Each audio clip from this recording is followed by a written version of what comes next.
Hello, my name is Susan. My pronouns are she, her, hers, and you are watching Mad Knitting. This is episode 98, I believe. It is January 26th in the year 2026, and there is just a whole lot going on in our country. So I had the urge to sit down and make a video just to straight up talk about political knitting. So if this is not what you're in the mood for, please feel free to give it a skip. I will not be talking about specific graphic details about things that are going on right now. There are many other places you can find that information. But I just, my nerves are frayed. I think a lot of us are feeling that way right now. And I was thinking a lot about how knitting and crafting and art intersect with activism and resistance and community, and I wanted to talk about that specifically today. So that's what I'm going to do. You can find me online as madtownmama on Ravelry and Bluesky, and madtown_mama on Instagram. I don't know how organized my thoughts will be, so we're just going to see how this goes. But I did want to start out by reading you something. So in case I'm not sure how you could not be aware, or in case you're watching this at a much later time. 2 days ago, ICE agents in Minneapolis executed someone else in the street in broad daylight, and there's been no accountability for it whatsoever. It was shocking and appalling and very, very upsetting. I will not be going into details about that, but on Bluesky, I ran across this statement from Matt Mobert, who is the chaplain of the Minnesota Timberwolves, who had a game this weekend.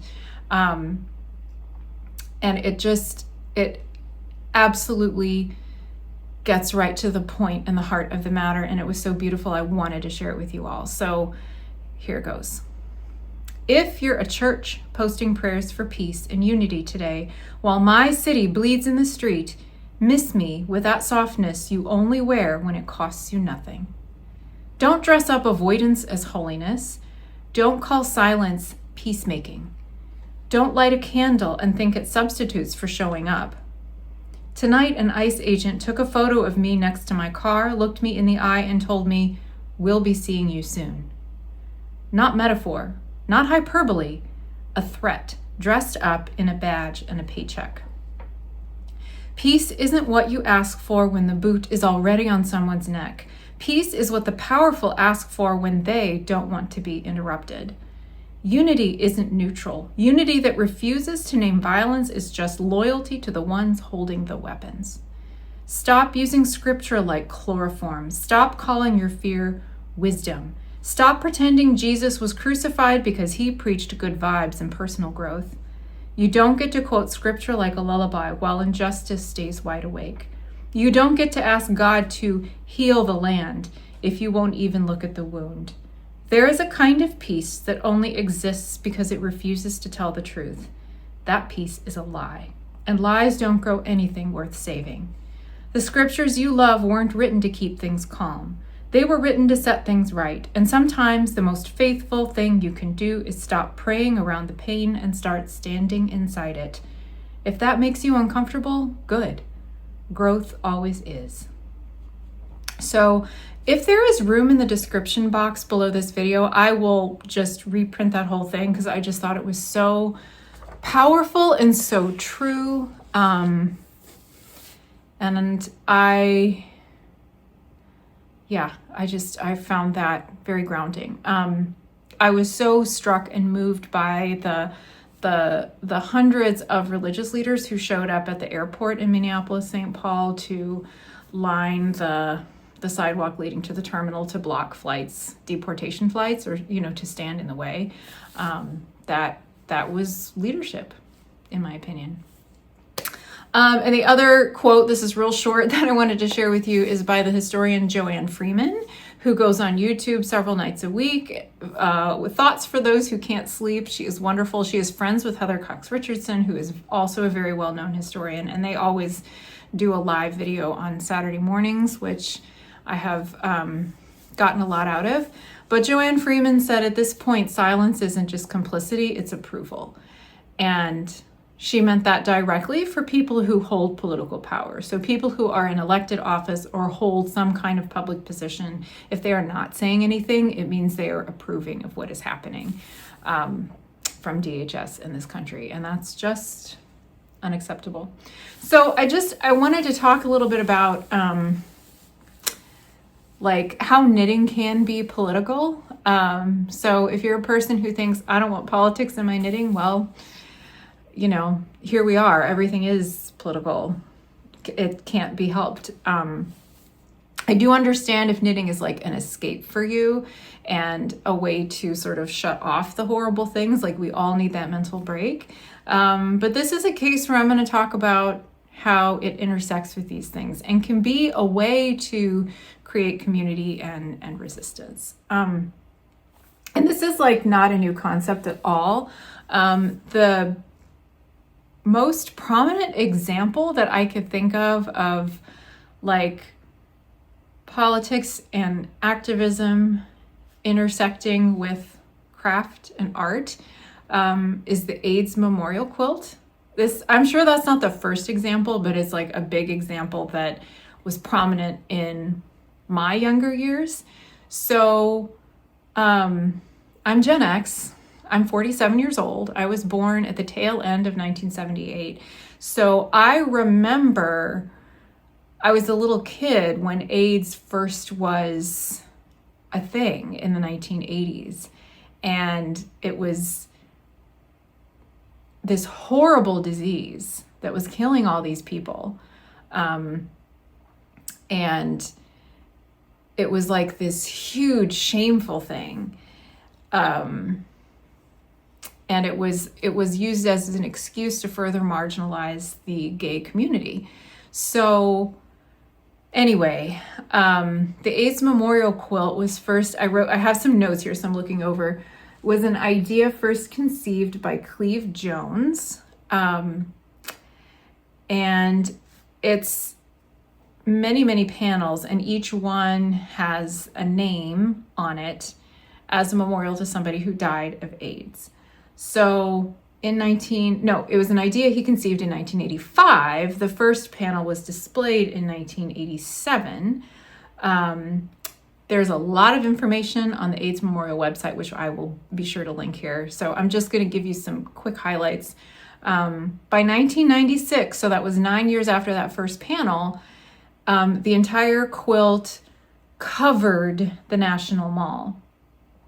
And it was visited by the President of the United States and the Vice President of the United States, at that time was Bill Clinton and Al Gore. So previous presidents had marginalized the population of people who were infected with AIDS and at risk of contracting it, at highest risk of contracting it. And here we had this huge piece of art as a memorial covering the National Mall and visited by the President and Vice President of the United States. Let's see. Now, it weighs 54 tons. It has 50,000 panels and 110,000 people's names on it, or at least as of the last time the website was updated, which was within the last few years. As a trained musician, I also remember the AIDS Quilt Songbook, which was published in 1992. It has a whole lot of different composers that contributed to it, including Ned Rorem. I don't remember any of the other names. I don't recall that I've played any of those pieces, but I do remember how important it was and still is as, part of the repertoire. So we can't pretend like these things we can't separate our art and our craft and the things we create, whether you call that art or craft or music or poetry. We can't separate that from our experience in the political world. So that's what I think about that. Before I leave the quilting thing, I just want to say, I think the quilting world often has controversy around politics. I think many quilters tend to skew more conservative. There's maybe a little more pushback for bringing politics or social issues into quilting spaces. But there are many quilters who welcome it and think it's an important way to express themselves. And the one that I follow is Chawne Kimber. She is a Black woman and has had, she's pretty well known for her quilts, and they've been displayed at many prominent, festivals and galleries, I think. But she has one that's really remarkable that just has the words, "I can't breathe," in a gradient, a black and white gradient going all the way down the quilt. So I will find a link to something. I'm not sure if she has a website or an article about her or something, and link that in the box below. So anyway, all that said, when it comes to knitting, we've had a lot of opportunities as knitters to come together and rally around a cause for one reason or another. And there's different ways that happens. So one example that comes to mind, and this has probably been happening since the dawn of knitting, is that knitters will often make things and donate them. And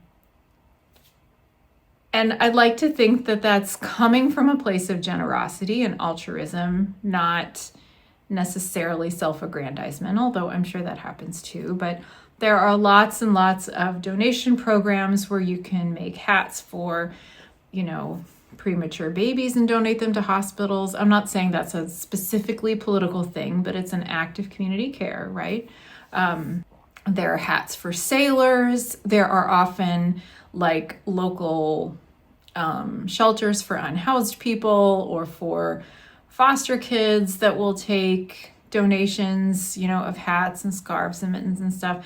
I had a whole bunch of extra hats. I made sure they were all made out of washable yarn, and I contacted a social worker in our school district, and I just said, I've got all these hats. Would you be able to distribute them if I brought them to you? And I also brought a bunch of menstrual products because I know that's something that's always needed. And she was glad to get them. So I'd like to think they were distributed to some kids who needed warm hats. Although, have you seen the kids these days? They don't wear hats ever, even if it's 0 degrees, but that's a different topic. So that's one way that we show up as knitters, right?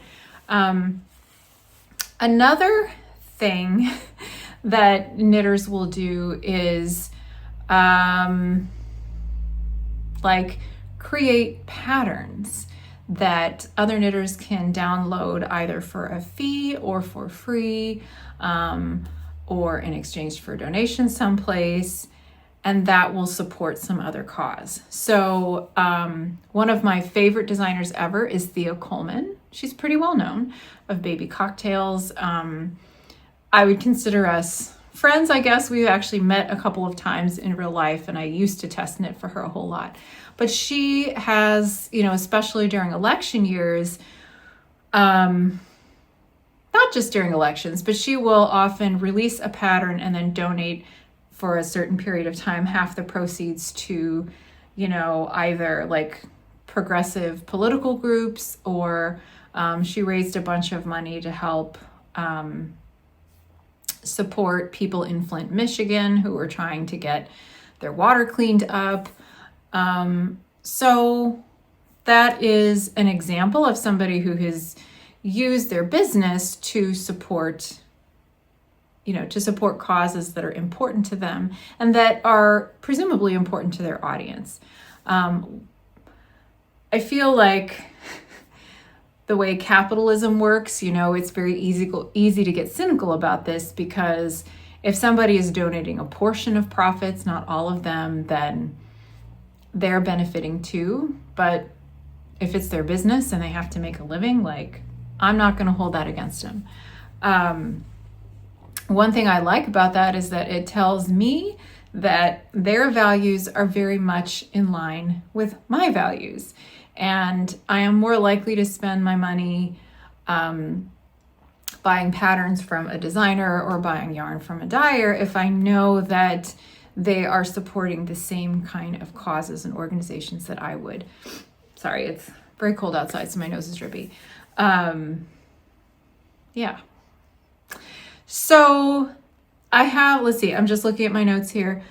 I have a couple of examples of in recent years, how designs themselves, not just, here's a nice design and I'm donating the proceeds, but designs themselves have sort of become a cultural thing. The most prominent example I can think of is from 9 years ago now, when hundreds of thousands, maybe millions of people made these pink pussy hats to wear to the Women's March, like right around the time of the inauguration of the first time we had this regime in place. I made them for my family of 4, and I will put a picture of us on our way to the march somewhere here so you can see it.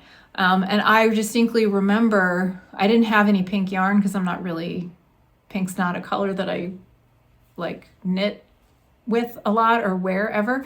So I actually had to go out and buy some pink yarn, and I'll put a picture here too of the shop I went to at the time. Like, they were just about cleaned out. There was just a whole empty space on the Cascade 220 wall where people had bought out all the pink yarn. So, fast forward to now,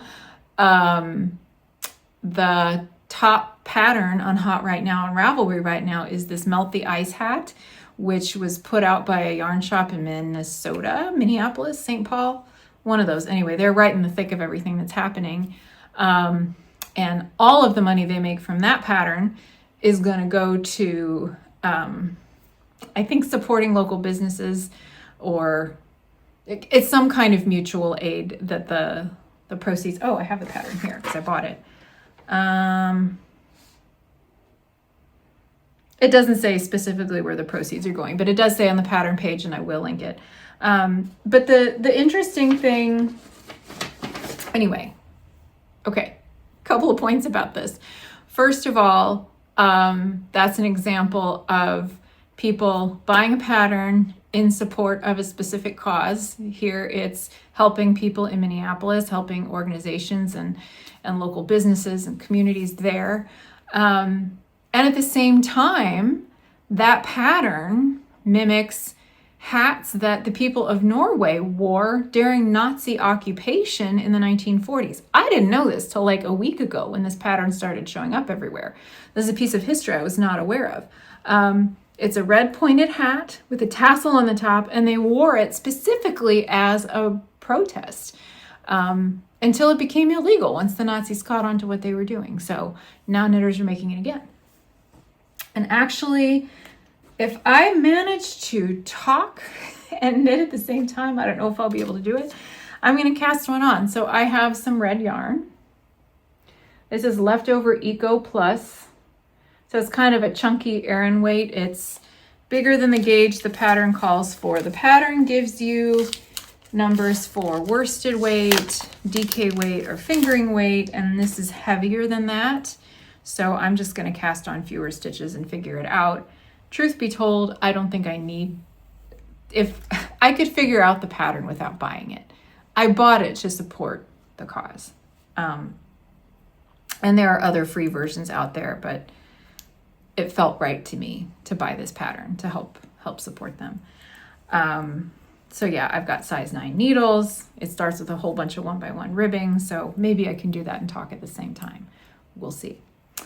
So yeah, that brings us to patterns. Now, another example I can think of that, like after Ruth Bader Ginsburg died, especially, I mean, there were some tribute patterns to her before she died, I think. I'm not 100% sure about that, but after she died, there certainly were.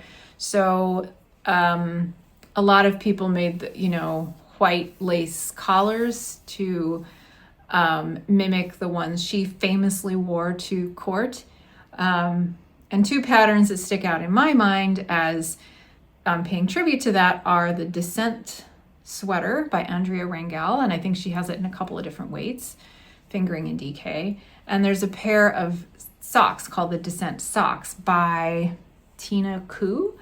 That's a free pattern actually, but on the cuff there's a color work motif that imitates the lace collar that Ruth Bader Ginsburg used to wear.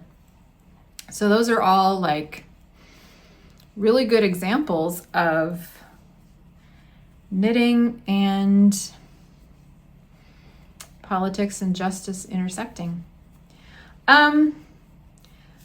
Before I forget, I also want to say that there are yarn dyers that will often have special colorways that support a particular cause. Like there's like, you know, not even political necessarily, but to raise awareness about specific things like breast cancer month, or I'm blanking now on what some of the other things are, but just, you know, just to raise money to help support organizations that do like research and support people who have certain medical conditions, or they'll have sales to benefit things like that. I know I've talked about this before, but Republica Unicornia, who's one of my favorite dyers, often has good color names that are related to things like that. And this is the last bit of some BFL DK of hers that I bought called It's Still the Gulf of Mexico. And she dyed this up about a year ago and I had to buy a skein. And I used almost all of it up to make hat and mittens for one of my nieces. So anyway, example after example after example. So I'm going to show you a few projects other than this one I'm casting on that I've been working on, because, you know, we're not that far from Minneapolis here. I live in Madison, Wisconsin. Minneapolis is kind of like a sister city to us because we have Wisconsin and Minnesota have shared tuition reciprocity. So you get in-state tuition if you're from one state and go to the other state school. So we have a lot of people here from like Minnesota or Twin Cities area who come here to go to the university, and vice versa. We have a large number of kids that graduate from high school in Madison or elsewhere in Wisconsin and go to the University of Minnesota. I have a lot of former colleagues that live there. I have some knitting friends there. I have I have other friends there. I'm just really, my son goes to school in Minnesota, so I'm just really, it's impossible for me to look away from what's going on there. I can't shut it off or stop thinking about it. So this weekend,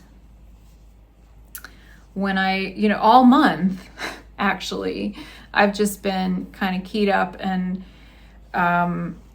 upset about the way ICE is basically occupying that city and terrorizing people, and making it impossible for people to live normal daily life.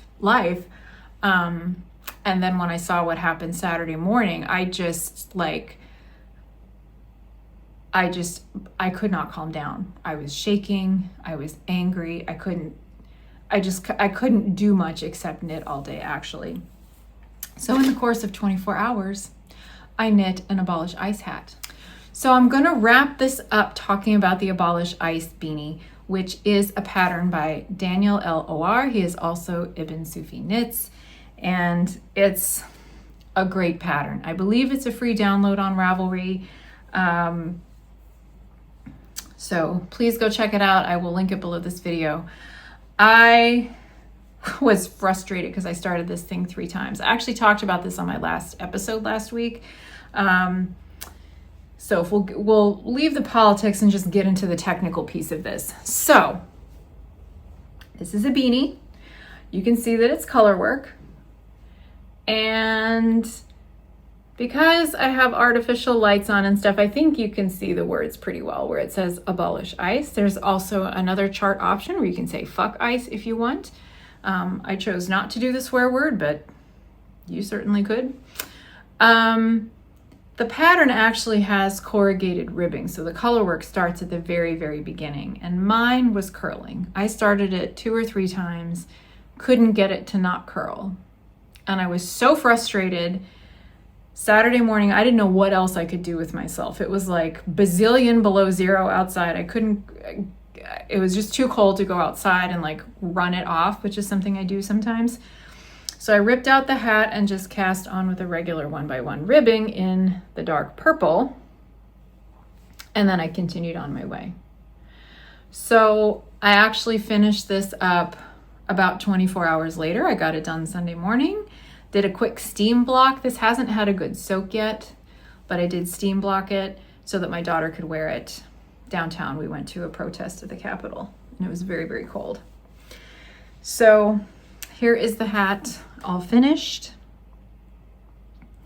And I am pleased with how it turned out. I do think that the color contrast works fine for the larger letters, but is a little bit harder to see in the smaller letters. So I'm gonna knit a couple more. I might just keep going with this until I get it out of my system. We'll see. The yarn is Sonder Yarn. It's like a BFL Masham blend, and there were a couple of skeins at the Yarniacs retreat last year. We had a big room with stuff people were destashing. You could leave things you didn't want to have anymore, and you could pick up what you could just take anything you wanted. So I picked this up because it was so nice and made this hat. So yeah, Abolish ICE Beanie #1. Now, I immediately started another one because I just wanted to. I wanted to pick some yarn with better contrast, and I just felt like making another one. So, and I thought I might actually get it done before sitting down to record today, and it's not quite there, but it's close. You can see that the colors I picked have way better contrast this time. So I am using the yarn I have here. My needle is stuck in there. The yarn I have is Dale of Norway Heilo, or Halo. I bought this so long ago. My son might have been a baby, and he's almost 20 now. One of our local yarn shops had it, and I would just pick up a couple of skeins and colors that I liked here or there. So now I have like 3 or 4 shades of blue that for the most part actually do not go together, and several skeins of white. So it's great for color work. And I don't think you can buy this in the United States anymore. I did a quick search online and couldn't find any place. I don't know if it's not made anymore or what, but it's a real shame because this is really, really good yarn. It is sport weight, sport to DK, so it's a little bit thicker than the pattern calls for. The pattern gauge, by the way, is 7 stitches to the inch in color work. So it's pretty dense if you're using sport weight yarn. That's good because it gets real cold here and you need to keep your head warm. But this is real stiff. I don't know if you can see, but like there's nothing floppy about this. This is going to be very warm and fairly windproof, I think.